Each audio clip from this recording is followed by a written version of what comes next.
We are in an economic downturn, and it's particularly difficult for small businesses during these economic problems.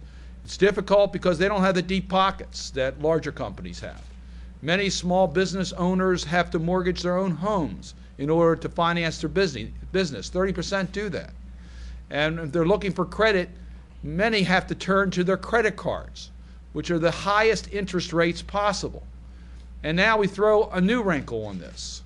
Not only is there a downturn in the economy, but we have large increasing costs, particularly on energy.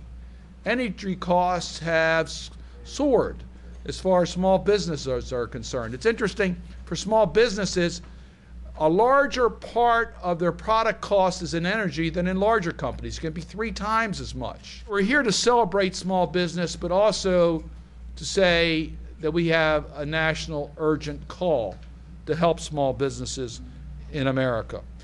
The Bush administration has done very, very little. On the energy crisis, they've done nothing.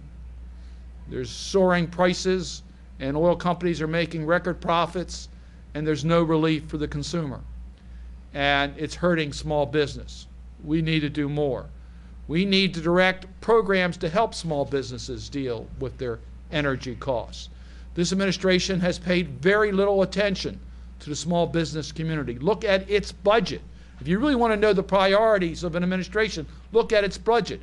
It cut dramatically the programs to help small businesses. Fortunately, the Democrats in Congress have restored a lot of those funds. This administration is responsible for the attitude within governmental agencies. And it's interesting when we look at the contracting for governmental services, this administration has not had a good record.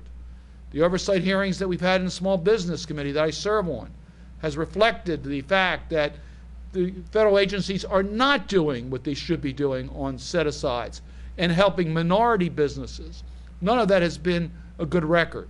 But if they would show attention to the programs that would deal with the problems small businesses are having today, with the credit crunch on energy costs and keeping their businesses going, trying to expand and compete, we could have more businesses that could celebrate excellence among the small business community. So today we call upon this administration to stop blocking attempts in Congress to make the contracting work so that the 8A programs can really be there to help small businesses and minority businesses, to help us provide more resources rather than less on the loan programs. Let's really help small business so they can help America grow.